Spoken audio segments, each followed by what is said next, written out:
they give you this option. If you hit this button down here and you hold it for a minute, it goes into what's called Hollywood mode, which allows you to watch whether it's YouTube, perhaps an out-of-spec Dave video, or Netflix, or what have you, in 16:9 ratio. But then when you're ready to drive again, they want you to put the screen back into the vertical mode so that you actually don't have to reach as far from a safety standpoint. You know, you can't really have open air driving in a lot of EVs today, and this one you can. You can open up the glass roof and let the sun shine and let the wind blow in your hair, which is a great feature. Welcome to another episode of Out of Spec Dave, where today I am in the West Village, the meatpacking district here in New York City.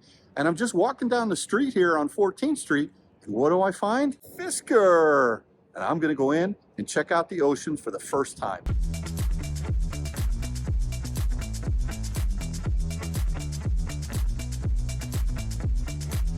All right, so I'm super excited to be here in New York City filming at Fisker's little pop-up. This is not a sales office, but just a showroom. And what they have here are two of the Mac Daddies. These are the big top of the line. They call them the Fisker Ocean 1s, and they have them in two different color combinations. I, for one, like the lighter color combination with the white seats. Beautiful location here. I highly encourage you to come down to the meatpacking district. It's right on 14th Street, and check out these cars, because this is exactly what I'm going to do right now. I've read about these cars. I actually saw one out in San Diego last year, but I didn't really get a chance to spend much time with that, and those were prototypes. Now, Kyle, 10 months ago at CES, he was able to drive the Fisker Ocean and give his first impressions. My plan was just originally to just show you the car, but Fisker was cool enough. Heinrich, huge thanks. He said, take it for a drive. But these are production-ready cars. These are on sale now, and I'm going to spend a little bit of time getting to know them. All right, so this vehicle here is showcased in what is called Big Sur Blue, and it's got it's got black interior, which is standard and nice, but they're beautiful seats. They've got some incredibly nice accents. I'll show you in a moment. But check out these wheels. These are 22-inch wheels. They're slipstream wheels. They're floating on Bridgestones, but look at the brake calipers. This is, you know, listen, Henrik Fisker is first and foremost a designer, and it shows. I like the design of this car. I've always liked the design of this car, but more than that, I feel comforted knowing that Magna Steyr builds this car in Graz, Austria. And so this is I would imagine, very well built. For those that don't know, they also build the G-Wagon, and they're an amazingly strong company in terms of the mostly components and manufacturing behind the scenes. A lot of people may never have heard of them, but they're a major player. So again, this is the Big Sur Blue. And look at this interior here, really nice. This is, again, the 1 model. Look at the rear seats as well. Doors open nice and wide. And you can see the sort of the nice color accents that they have in here. Very nice. You know, this car just, it just really looks the business here. This is, as I mentioned earlier, this is the 1 model, the top of the line. EPA rated range on this particular all-wheel drive spec is 360 miles. There are 3 different, I don't remember the exact names, but there is a spec below this one which actually has 350 miles of range. And then they have a front-wheel drive version, which is not shown here today in New York, which actually has around 250 miles of range. So this color combination over here really catches my eye. One of the things that I learned about this vehicle is that it has this mode called California mode, which you push one button and all the windows go down. This one goes down, this one goes down. Check this out. You got a little window for your pup, for your dog, and even in the tailgate, one thing that's amazing is this window goes down as well. Why do you need that? And why is this called California mode? Surfing, of course. Put your surfboard through there, which is great. I mean, these are the little convenience things that the attention to detail. Again, the window going down in the back, that little dog window, pretty amazing. From a software standpoint, there are some features that are not quite available yet with this vehicle. and they'll be coming through OTA updates. One of them, most notably, dog mode, which everyone knows I love dog mode because of Bailey. But listen, the car will improve over time, as many of these new manufacturers of, whether they're EVs or any cars, you know, this whole concept that Tesla introduces over-the-air updates is really catching on. So things like CarPlay, not something that's available quite yet in this vehicle, but yet the proprietary interface in the UI I'm going to show you is extremely good. But you know, I love Waze, right? I love that, but you can't use that yet in the car.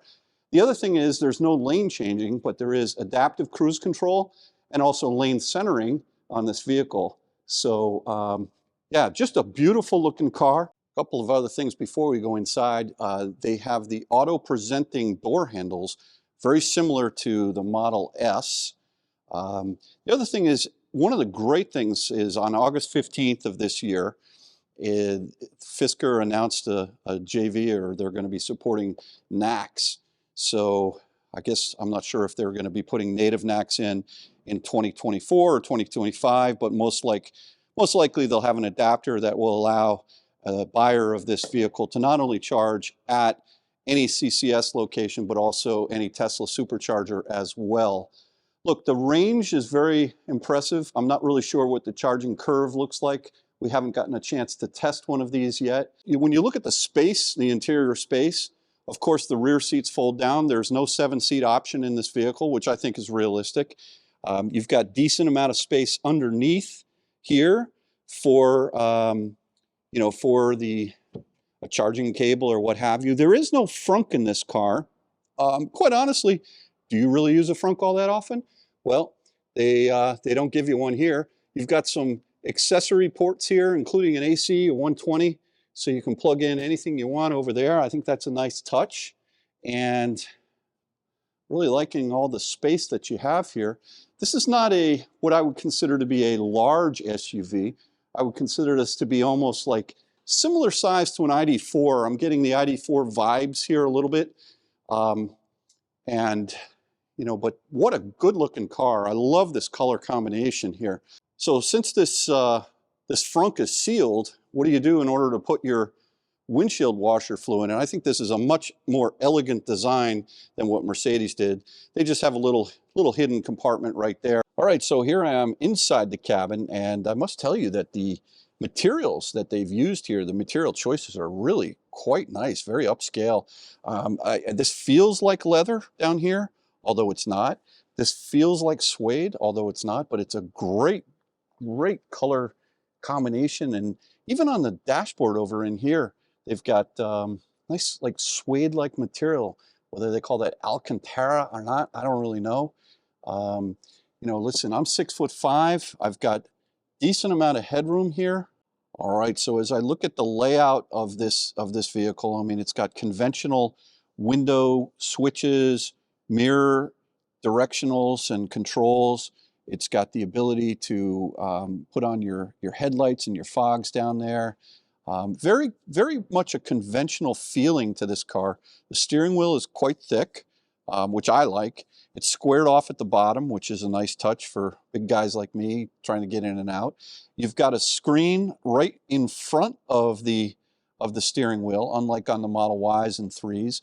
And you also have this really large vertically installed screen. But there's one thing: if you're parked, they give you this option. If you hit this button down here and you hold it for a minute, it goes into what's called Hollywood mode, which allows you to watch whether it's YouTube, perhaps an out-of-spec Dave video, or Netflix or what have you, in 16:9 ratio. But then when you're ready to drive again, they want you to put the screen back into the vertical mode so that you actually don't have to reach as far. From a safety standpoint, I can understand why they would do that. The other thing I think that's a nice touch is they have a little bit of a taco tray or something, I think they call it, which allows you to put a laptop here, or perhaps, I don't know, a drink or what have you, while you're sitting there parked and maybe doing some work. I mean, that's a nice touch.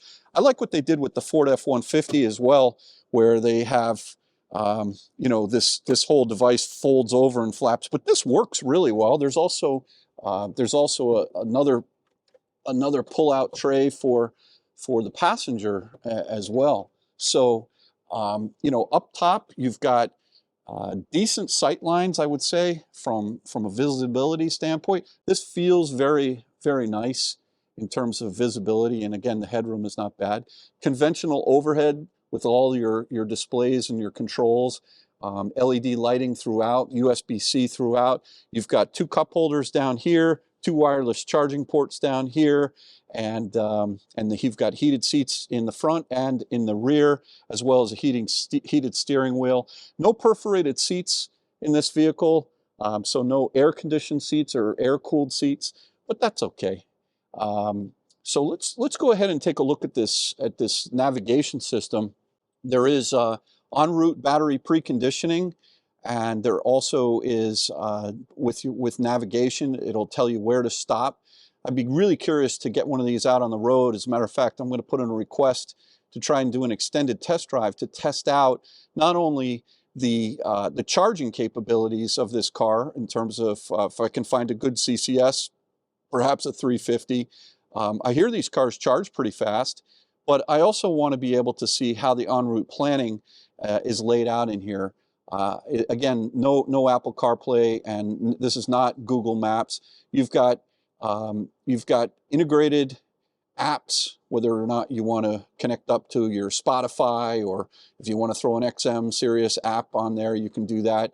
Integration with your phone system, menus that control as far as how you're charging and what rates you're charging at. You've got battery saver mode, max charging current. Looks like it charges at a max of 32 amps. Your AC controls, everything is very well laid out here and seems very intuitive. If you hit this home button, you get lost, disoriented, that'll bring you back to the main screen. There's an option button down here as well, and there's all these different functions you can go through. Typical things like the ability to adjust your steering wheel, you know, up and down, in and out, things like that. The units, things we're all accustomed to seeing. In terms of driving, you can adjust. There's 3 settings for regen, which is nice: low, medium, and high. You've got a boost function, which is interesting. Provides a burst of maximum acceleration while in hyperdrive mode, and it looks like they limit you in terms of the number of boosts that you can do. It says 500 remaining. I guess they want to make sure the car doesn't fall apart after somebody boosting it every single time. That's an interesting thing. Who knows if that will change over time. In terms of the audio, it looks like it's got 3D surround sound. A lot of customizations in terms of equalizer presets and nice controls for the treble, the mid, the bass, and the sub bass. So it sounds like it's got a subwoofer as well. You can throw a hotspot off the car and, of course, connect up via Bluetooth connectivity, which is typical. In terms of the display, there's, you know, you've got typical themes, whether you do the light theme. I always like the light theme, I don't know why, but except at night. I like to put it into the mode where at night it's in dark mode and during the day it's in light mode, but that's just me. You can adjust the driver's display, touchscreen brightness, and all of that. Lighting, there's ambient lighting throughout the whole cabin here. In terms of exterior lighting, you can, you know, it's typical things like you can say how long you want the lights to stay on or not. Safety functions, driver attention monitoring. There is this little module over here that keeps track of, it's like the nanny. It's making sure you're looking at the road and making sure that you're paying attention. Driver's assistance, there's a function here that allows you to do sort of customize whether you want visual and audio as well, in terms of your FI pilot or Fi pilot. I'm not sure what they call that. Doors and mirrors, auto fold. You can reset, let's say, the tailgate to different levels. Again, these are things that are found in most cars. So this overall is a very nice interface here. Looks like it's got cameras, 5 different cameras, and sensors as well that pick up proximity to how close you are to things, so you don't crash into them, which is a good thing. And you know, listen, this is a nice place to spend time. I like this cabin a lot. I think it's really nice. The sunroof itself is just tremendous. I mean, it's a huge, and that's a really nice welcome feature in a lot of cars today that have these glass roofs, whether it's the Model Y or the Model 3. You know, you can't really have open air driving in a lot of EVs today, and this one you can. You can open up the glass roof and let the sun shine and let the wind blow in your hair, which is a great feature. So overall, I'm impressed. I'm going to jump over into the back seat and see how I fit. All right, so I am actually sitting in the back seat behind the seat where I had it, and I'm 6'5", and to be honest, I'm actually quite comfortable back here. I've got good headroom. The seat angle is actually power. You can adjust the seat in the back with a power. You can see how it moves forward and moves back. And I've got the rake all the way back, and it's actually not bad. The other thing is there's a nice little armrest that comes down here that allows you as the rear passenger to adjust your temperature and also whether or not you want your heated seat on or the volume of the radio. And then there is a cup holder here as well. There are no air vents on the B pillar. As a matter of fact, the B pillar seems like it's pretty far forward. So even if there was a vent there, I think that would be interesting, at least for where my seat is right now, this front seat. Um, but there are vents down here. So, you know, that's something that's interesting. You have a little coat hook right there. And there is a glass roof right above my head, so if I look up, I can see it. There is a crossbar here, which is understandable, but nice execution of this glass roof from back in the back seat. I think it provides an excellent vantage point. These headrests do come up quite high, and so when I'm looking forward, I don't really see much, but if I go off to the side, look at that view. That's beautiful. I mean, look, this is a really nice entrant into the marketplace. I'm looking forward to spending some time with this car on the road. I'm going to make arrangements to do that before I leave here, but I'm liking what I see, guys. I'm really liking it. One other thing about this Fisker, by the way, I like this bold Fisker, just in case you forget what brand of car you're driving there. But check this out. There is a solar roof on both the One and the Extreme, so the top two trims. And unlike, you know, I've seen solar roofs in the past which power fans that might keep the air circulating in the car. This is actually designed to recharge the battery. And if it's in direct sunlight, you might get as many as 4 to 5 miles of range every day. Now, that's not a lot. However, what it will do is it will help with anything like phantom drain if your car is sitting out in the sun. And you know, when you come out to it after a week or 2 or 3, it should be at the same state of charge that you left it at. I think that's a nice touch. Plus, I think it actually looks really cool. So that's a nice touch from Fisker right there with the solar roof. I like that. So the One is one of 5,000. This is sort of history making step. Be the first to own one of 5,000. It's got a special badge, a digital signature, 22-inch slipstream wheels, and that Malibu interior. But the thing's 68,990, and you can't get the federal tax credit with this car. And look at how many I see just on the website. They're just one after another that are still available. All right, so let's spend some time in this configurator here. You'll notice that beyond the One, which is 68,990, where there's seemingly a lot of them laying around, I think everyone is sort of waiting, or a lot of people are waiting for the rear-wheel drive, the Ocean Sport, which starts off at 38,999. But let's start with the three different models they have are the Extreme, the Ultra, and the Sport. If we forget about the One, once those 5,000 are sold, which they don't seem to be sold yet. So let's go ahead and take a look at the specs on the Extreme. You could see it's got a 360 mile EPA rated range, which is very good. I think that's excellent. 0 to 60, extremely respectable, 3.7 seconds. I mean, that's fast. It's got the Solar Sky roof, the battery, they call it the Hyper Range, and it's dual motor all-wheel drive. When you start looking at some of the options that are on this vehicle, you've got different colors. The white you don't have to pay extra for. The night drive, whatever, black, it's a gloss finish, is $975. Then there's Horizon Gray, all these different colors, silver lining. This is a nice configurator, but these costs are, look at that Big Sur Blue, $4,500. That's the special paint that I believe was in the showroom, which is a matte colored paint. And then you've got some additional colors. Wow, stealth green, look at that, $4,500. The red, $975. Yeah, so play around with the. Let me see this stealth green. That looks pretty crazy. Pretty cool. That's a lot of money though. Wheels, look, I'm not big on 22-inch wheels, especially in the Northeast. These 20-inch aero wheels, they don't look that great. 22-inch, I sort of like those. Those are kind of nice. I mean, you figure it out for yourself, but I don't think I would be paying extra money for 22-inch wheels on this vehicle, but you do what you want. Let's go ahead and take a look at the interior. There's a black Abyss. Um, no leather in these cars.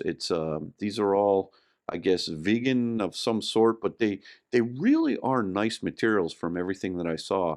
That sea salt interior that I loved is a $2,500 option. A lot of white there you can see, but really beautiful interior. And then the packages. I do want to take a little bit of time to go over some of the features that are in this vehicle. Um, Boost mode. It accelerates faster from a standstill, smart traction, front and rear heated seats, heated steering wheel, heated washer nozzles, preconditioning. This is where you're able to heat up your car. The cabin itself. You can warm up the battery pack, warm up the interior, even the wipers, which is nice. Remote climate control. You could set the temperature from your app. Wiper defrost, 360 surround sound. Now, some of these things they're not quite yet ready, I don't believe. I may be wrong, but I think a lot of these are going to be available in the future as over-the-air updates. Look, this is a new car company. They're doing a lot of different things to bring this car out to the market. I was in a showroom and someone said they had ordered the base model about 4 years ago, and we're getting like super anxious to wait for it. And I know a lot of you know, I'm sure that Fisker would love for you to upgrade to one of the more expensive ones. But look, there's adaptive cruise control, lane centering, expected activation in late 2023. I was not able to ask. I can't remember where this is it ready now, or is it something that's coming in an over the air update? Lane change assist. That I do not believe is ready yet. I remember asking about that. Rear cross traffic collision mitigation, the Hollywood mode, which I showed you earlier, premium connectivity, streaming services to the 17.1-inch touchscreen. This is kind of throwing a hotspot in the car, the web surfer, valet mode. I guess, I don't know, that's standard stuff. No big deal. And some memory features and rain sensing wipers. So there's a lot there, but the question is, you really got to do your homework on this car because it is so new and they're really trying to ramp up. They started with the most expensive one, the one, and now they're moving towards the lower packages. But as you look at the different, these are just minor options, but you can kind of see that. Let's just play with this for a second. If I go for a white sea salt, excuse me, interior, and I go for, I don't know, let's see, which wheels do I want to go for? Let's go for these Mac Daddies over here, these Slipstream black wheels. Those were the ones that were in the showroom. Very cool, like kind of blue brake calipers. But those things are $1,900 option. And then let's also check out the color. Let's go with a stealth green. Well, now wait a minute. Let's see. What was that one that they said that was everybody's? Oh yeah, the Big Sur blue. Okay. And what else? Um, okay, yeah. So that's an extreme And let's go all the way to the end here. I like this configurator. It's really quite nice. Um, when you go all the way to the end after the options, you can kind of see your pricing, your summary. So the thing is, even though they've lowered the price recently, I'll get into that in a minute. Um, it's a $70,400 car, and then I believe on top of that you got to pay destination. So, and there is no $7,500 federal tax credit on this vehicle because it is made in Austria. Um, when you do go back over to, let's go all the way back. Come on, baby, we can do it here. uh, it's a little slow, but that's okay. Trim, there we go. Fisker Ocean Ultra. Now this one goes 340 miles of range, so really not that much different. I wonder if that's just because it comes standard with the 19-inch wheels, perhaps. 3.9 seconds 0 to 60. It's got the open sky roof, which let's just check that out. Yeah, so the Mac Daddy one, the Extreme, and the One come with that solar roof that we checked out, which is great. And then the Ultra comes with this open sky roof, which is for open air adventure, so it'll open up, which is great. Same battery from what I can tell. I think it's a 106 kilowatt hour battery. And then you can start getting into the crazy colors again. Just for comparison, we'll go with the Big Sur Blue. Um, let's see, the wheels. Oh wait, what happened there? Hold on, hold on. Okay, yeah, so let's go with the 20-inch wheels. Okay, and let's go with the white seats, Alcantara. Oh, there's a Black Abyss, and then there's also, oh, that's fabric, Black Abyss fabric, Black Field Tech. I don't know, you're gonna have to go through this. But sea salt is $5,000 option. No wonder I liked it so much. Wow. Oh my goodness. Okay, and then when you go to some of these other packages, let's see, winter package is 1,195. What is that? I don't even know what that is. What does it offer? Oh, here we go. Warms up, thaws out, and preps your Fisker Ocean for all electric driving, even in the coldest weather. See features? There's your winter package. Front and rear heated seats, heated steering wheel, heated nozzles, preconditioning. Oh boy. There's a big menu here, folks, so be careful. Performance package, $699. What does that do? Let's see, boost mode and smart traction. Okay. Oh yeah, here we go. Ultimate package, $3,950. And Fisker Intelligent Pilot. Wait a minute here. So this is interesting. They're charging more money for the advanced driver assistance system, including radar and advanced camera and settings. Okay. Well, uh, oh boy. Yeah, there's a lot to consider here. Let's go to the base model, which is what I think a lot of people got excited about when the Fisker Ocean was first announced many years ago because of this 38,999 price tag. Now you remember um, when they announced this car, there wasn't a stipulation that the car had to be made in the United States in order for you to qualify for the $7,500 federal tax credit. Since then, that's not the case anymore. So 38,999 on a Model 3, let's just say, I know this is an SUV and that's a car, but a 38,999 Model 3, not the refresh, but the existing one, you can get the full $7,500 federal tax credit at least until the end of this year in 2023. Sounds like they're going to be cutting that in half for 2024, although it's still $3,750. So, but look at this, only, I say only, 250 miles of range. This is a front wheel drive car, which I just don't understand front wheel drive in an EV. I once had a Hyundai Kona where we would just light up the front tires. Thing had so much power, and I don't know. I'm not going to question that. This one doesn't really seem to have that much power. 0 to 60 in 6.9 seconds is about as fast as a rear-wheel drive. It's a little faster than a rear-wheel drive Volkswagen ID4. Looks like the roof is not that solar roof again, and the battery is obviously a lot smaller. I'm not sure how many kilowatt hours that is. And it is a single motor front wheel drive car. Let's price one of these bad boys up here. Maybe we'll go with the cheapest one possible, and we'll see what we can get. We're going to go for the 20-inch wheels. We're going to go for we're just going to go for the fabric interior, which I did not see, but I would imagine it's okay. I mean, you're going to pay 30 grand for the Intelligent Plus. I mean, you know, I would say you kind of need that in this day and age. So let's add that. Ultimate package, no. Performance package, no. Winter package, heck, I live in Connecticut. I need that, right? So now you're talking 43 grand. What else do I need? Options? Forget all these things. Floor mats, interior indoor car cover. I don't need any of that stuff. All right. So now we look at that 43,144. Now that would be nice. I think it would be a very good alternative to a Model 3 or even, perhaps a Model Y. Great looking car. Really like the look and feel of this car. We haven't gotten out to drive it yet. We don't really know how fast it charges. But front wheel drive, 250 miles of range.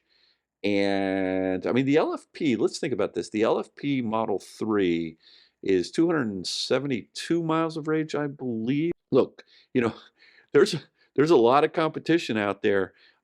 Play with this configurator, check it out, and let me know what your thoughts are. If I've missed anything in my analysis here in terms of the pricing and the speed and all that, I mean, it's a beautiful looking car. I wish these guys the best of luck. I encourage you to go down to the Meatpacking District and check it out on 14th Street. The people there are super nice. It is not a place where you can buy the car. From what my understanding is, Fisker is not authorized to sell vehicles in the state of New York at this point in time. So it's just a showroom for you to browse. And if you ask anything about pricing in there, they're not going to tell you. Let's get back to the video. All right, so you can see that Fisker on late October, they lowered the price on the Extreme by $7,500, and so even if you had ordered one and you hadn't taken delivery of it yet, you still get the benefit of the $7,500. Um, you know, they opened up 2024 orders for all Fisker Ocean trim levels, and but look, I think what it is Tesla's just rocking the market with prices and the adjustments. The Extreme actually, interesting, 113 kilowatt total, 106 kilowatt usable. I did not know that. But this is what Henrik Fisker said. It's essential that Fisker responds to competitive realities in the rapidly growing EV market. So look, you got the price of gas down. I think the average price of gas in the United States of America as of December 8th is $2.99 a gallon. And so, that's really cheap. You got EVs sitting up on the lots right now. And look, I think that's good. They're getting aggressive with their pricing, but they need to deliver the lower end models. That's where I think they're really going to shine here. It's important to note that the base model was actually increased by $1,500, and the mid-level spec, the price was increased by $3,000. So Fisker's fine-tuning the pricing here, not just reducing, but increasing in some cases. This silver lining color is really quite nice and striking. From what I'm told, a lot of people are going crazy for the Big Sur blue, which is actually a matte finish. I might be a little cautious about matte paints just from a care standpoint, but it does look good on second thought of looking at that. So, but anyway, listen, I hope this gives you at least a little bit of a sneak preview into what this Fisker Ocean is all about. I, for one, am impressed. I'm looking forward to to checking and actually driving one of these and spending a day or two with it and then being able to provide feedback. This facility here on 14th Street in the Meatpacking District is actually beautiful. And it has a nice little lounge there if you need to think about it, whether or not you're going to go ahead and buy one of these cars or not. But listen, really great entrance, great entrant here from Fisker with the Ocean. And I'm liking what I see. So anyway, thanks again for watching another episode of Out of Spec Dave, and we'll catch you on the next one. Take care now.